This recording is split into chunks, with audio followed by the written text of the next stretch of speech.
Hello student, ಈ ಒಂದು ವಿಡಿಯೋದಲ್ಲಿ ನಾವು ನಿಮ್ಮ ಬಿಕಾಮ್ ಥರ್ಡ್ ಸೆಮಿಸ್ಟರ್ನಲ್ಲಿ ಬರುವಂತಹ English grammar section speaking and listening ಸ್ಕಿಲ್ನಲ್ಲಿ ಬರುವಂತಹ ಪ್ರಶ್ನೆಗಳ ಬಗ್ಗೆ ಡಿಸ್ಕಷನ್ ಮಾಡೋಣ. Write a note on voice ಅಂತ ಪ್ರಶ್ನೆ ಕೊಟ್ಟಿರ್ತಾರೆ. ವಾಯ್ಸ್ ಮೇಲೆ ಅಂದರೆ ಧ್ವನಿಯ ಮೇಲೆ ಒಂದು ವಾಯ್ಸ್ ಮೇಲೆ ಒಂದು ನೋಟ್ನ ಬರಿ ಅಂತ ಹೇಳಿರ್ತಾರೆ. ವಾಯ್ಸ್ ಮೇಲೆ ನೋಟ್ನ ಬರಿ ಅಂತ ಪ್ರಶ್ನೆ ಕೇಳಿದಾಗ ಯಾವ ಪಾಯಿಂಟ್ನ ಬರಿಬೇಕಂತ ಹೇಳ್ತಾ ಹೋಗ್ತೀನಿ. ಫಸ್ಟ್ ಮೀನಿಂಗ್ ಬರಿಬೇಕಾದ್ರದ್ದು voice is sound produced by lungs. ಗಂಟಲಿನಿಂದ ಬರುವಂತಹ ಧ್ವನಿಯನ್ನೇ ನಾವು ವಾಯ್ಸ್ ಅಂತ ಕರಿತೀವಿ. ಇದು ಯಾವ ರೀತಿ ಇರಬೇಕು, ಮಾತುಗಾರನೆಯ ವಾಯ್ಸ್ ಹೆಂಗಿರ್ಬೇಕಂದ್ರೆ ಬೀಯಿಂಗ್ ಇನ್ ಕಂಟ್ರೋಲ್, ಅವನ ನಿಯಂತ್ರಣದಲ್ಲಿರಬೇಕು. ಮಾತುಗಾರನ ನಿಯಂತ್ರಣದಲ್ಲಿ ನಮ್ಮ ಧ್ವನಿ ಇರಬೇಕು. ಯೂಸ್ ಗುಡ್ ಟ್ಯೂನ್, ನಾವು ಮಾತನಾಡುವಾಗ ಒಳ್ಳೆ ಸುಮಧುರವಾದ ಟ್ಯೂನನ್ನು ಯೂಸ್ ಮಾಡಬೇಕು. ಅಂದರೆ ನಮ್ಮ ಮಾತಿನಲ್ಲಿ ಕರ್ಕಶತನ ಇರಬಾರದು. ಕ್ಲಿಯರ್ ಪ್ರೊನೌನ್ಸಿಯೇಷನ್, ಮಾತುಗಾರನಿಗೆ ಉಚ್ಚಾರ ಮಾಡುವುದು ಪ್ರೊನೌನ್ಸಿಯೇಷನ್ ಕ್ಲಿಯರ್ ಆಗಿರಬೇಕು. ಸ್ಟ್ರಾಂಗ್ ವಿತ್ ಸೂಟೇಬಲ್ ವಾಲ್ಯೂಮ್, ಮಾತನಾಡುವಾಗ ಸಂದರ್ಭಕ್ಕೆ ತಕ್ಕಂತೆಯೇ ಸೂಟೇಬಲ್ ಆಗಿ ವಾಯ್ಸ್ನ ಇಟ್ಟಿರಬೇಕು. ನೆಕ್ಸ್ಟು ಸೂಟ್ಸ್ ದ ಸ್ಟೈಲ್, ಮಾತನಾಡುವ ವ್ಯಕ್ತಿಯ ಸ್ಟೈಲ್ಗೆ ಅದು ಸೂಟ್ ಆಗುವಂತೆ ಇರಬೇಕು. ನೆಕ್ಸ್ಟ್ ಕನ್ಸಿಸ್ಟೆನ್ಸಿ, ಮಾತನಾಡುವಾಗ ಸ್ಥಿರತೆ ಇರಬೇಕು. ಸೊ ಮ್ಯಾಟ್ರನ್ನ ಬಿಟ್ಟು ಬೇರೆ ಕಡೆ ಹೋಗೋದು, ಮತ್ತೆ ವಾಪಸ್ ಬರೋದು, ಅಥವಾ ಬಿಕ್ಕಳಿಸಿ ಮಾತನಾಡುವುದು, ನಿಲ್ಲಿಸಿ ಮಾತನಾಡುವುದು ಇರಬಾರ್ದು. ಸ್ಥಿರತೆ ಇರಬೇಕು, ಕಂಟಿನ್ಯೂಸ್ ಇರಬೇಕು, ಕನ್ಸಿಸ್ಟೆನ್ಸಿ. ನೆಕ್ಸ್ಟ್ ಮ್ಯೂಸಿಕಲ್ ಫ್ರೇಸಿಂಗ್, ಸೊ ಅದು ಸುಮಧುರವಾಗಿರಬೇಕು, ಕೇಳೋರಿಗೆ ಅದು ಮಧುರ ಅನ್ನಿಸ್ಬೇಕು. ವರ್ಸ್ಯಾಟಿಲಿಟಿ, ಅದರಲ್ಲಿ ವಿಭಿನ್ನತೆ ಇರಬೇಕು. ನೆಕ್ಸ್ಟು ಸೆಲ್ಫ್ ಅವೇರ್ನೆಸ್, ನಮಗೆ ನಮ್ಮ ಮಾತಿನ ಬಗ್ಗೆ ಜಾಗೃತಿ ಇರಬೇಕು. ನಾವು ಅಬೌಟ್ ದ ರೇಂಜ್, ನಮ್ಮ ತಾಕತ್ತು, ನಮ್ಮ ಏನು ಕೆಪ್ಯಾಬಿಲಿಟಿ ಎಷ್ಟಿದೆ ಅದನ್ನು ನಾವು ತಿಳ್ಕೊಂಡಿರಬೇಕು.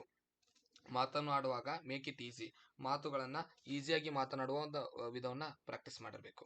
ಸೊ ಮಾತನಾಡುವಾಗ ವಾಯ್ಸ್ ಅಂದರೆ ಏನು ಅರ್ಥ ಬರಿತೀವಿ, ಅದಕ್ಕೆ ಇರಬೇಕಾದಂಥ ಅರ್ಹತೆಗಳನ್ನು ಬರಿತೀವಿ. ವಾಯ್ಸ್ ಮೇಲೆ ನೋಟ್ ಬರಿ ಅಂತ ಹೇಳಿದಾಗ ಇದ್ರ ಮೇಲೆ ಎರಡೆರಡು ಲೈನ್ ನೀವು ಎಕ್ಸ್ಪ್ಲೇನ್ ಬರಿಬೇಕಾಗುತ್ತೆ. ಒಂದೊಂದು ಪಾಯಿಂಟ್ಗೂ ಎರಡೆರಡು ಲೈನ್ ಮಿನಿಮಮ್ ಎಕ್ಸ್ಪ್ಲನೇಷನ್ನ ಬರಿಬೇಕಾಗುತ್ತೆ. ಇನ್ನು next question, write the steps involved in making presentation ಮಾಡುವಾಗ ಇರುವಂತಹ ಸ್ಟೆಪ್ಸ್ ಏನೇನಿದೆ ಅವನ್ನ ಬರೀರಿ ಅಂತ ಹೇಳ್ತಾರೆ. ಸೊ ಮೊದಲೇದ್ದು ಫಸ್ಟ್ ಮೇಕ್ ಎ ಪ್ಲ್ಯಾನ್, ಮೊದಲು ಒಂದು ಯೋಜನೆಯನ್ನು ಹಾಕ್ಕೊಳ್ಬೇಕು. ನಾವು ಎದ್ರ ಬಗ್ಗೆ ಪ್ರೆಸೆಂಟೇಷನ್ ಮಾಡ್ತಾ ಇದ್ದೀವಿ ಅದನ್ನು ಪ್ಲ್ಯಾನ್ ಮಾಡ್ಕೋಬೇಕು, ಯೋಜನೆಯನ್ನು ಮಾಡ್ಕೋಬೇಕು. Planning includes choosing A topic, planning ಅಂದರೆ ಬೇರೆ ಏನೂ ಅಲ್ಲ, ಒಂದು ಟಾಪಿಕ್ನ ಚೂಸ್ ಮಾಡ್ಕೊಳ್ಳೋದು, ನೀವು ಮಾತನಾಡಬೇಕಾಗಿರುವಂಥ ವಿಷಯ ವಸ್ತುವನ್ನು ಆಯ್ಕೆ ಮಾಡ್ಕೊಳ್ಳೋದು. ಗ್ಯಾದರಿಂಗ್ ಮಟೀರಿಯಲ್ಸ್, ನೀವು ಆಯ್ಕೆ ಮಾಡಿಕೊಂಡ ವಿಷಯದ ಮೇಲೆ ಮಾಹಿತಿಗಳನ್ನು ಸಂಗ್ರಹಿಸಬೇಕು. ಅಂದರೆ ಇನ್ಫಾರ್ಮೇಷನ್ ಪತ್ರಿಕೆಗಳಿಂದ, ಗ್ರಂಥಾಲಯದಿಂದ, ಇಂಟರ್ನೆಟ್ನಿಂದ, ಪುಸ್ತಕಗಳಿಂದ, ಲೈಬ್ರರಿಯಿಂದ, ಈ ರೀತಿ ನೀವು ಬೇರೆ ಬೇರೆ ಪ್ರದೇಶಗಳಿಂದ ಮಾಹಿತಿಗಳನ್ನ ಸಂಗ್ರಹಿಸ್ಕೋಬೇಕು. ನೀವು ಪ್ರೆಸೆಂಟೇಷನ್ಗೆ ಎಲ್ಲೆಲ್ಲಿ ಮಾಹಿತಿ ಸಿಗುತ್ತೆ ಎಲ್ಲ ಕಡೆಯಿಂದ ಅದನ್ನ ಸಂಗ್ರಹಿಸ್ಕೋಬೇಕು. ಆರ್ಗನೈಸಿಂಗ್ ಗ್ಯಾದರ್ಡ್ ಮಟೀರಿಯಲ್ಸ್, ನೀವು ಸಂಗ್ರಹಿಸಿದಂಥ ಮಟೀರಿಯಲ್ಸ್ ಏನಿದೆ, ಮಾಹಿತಿ ಏನಿದೆ ಅವುಗಳನ್ನು ಹೊಂದಾಣಿಕೆ ಮಾಡಬೇಕು. Setting in the proper order, ಅವುಗಳನ್ನು ಹೊಂದಾಣಿಕೆ ಮಾಡಬೇಕು. ಅಂದರೆ ಏರಿಕೆ ಕ್ರಮ, ಆರೋಹಣ ಕಾರ್ಯಕ್ರಮದಲ್ಲಿ ಹೊಂದಿಸ್ಬೇಕು ಅವನ್ನ. So next setting objectives and purpose of presentation, ಯಾಕೆ ನೀವು ಪ್ರೆಸೆಂಟೇಷನ್ ಮಾಡ್ತಾ ಇದ್ದೀರಾ ಅದರ ಬಗ್ಗೆ ಉದ್ದೇಶಗಳನ್ನ ನಿರ್ಧಾರ ಮಾಡಬೇಕು.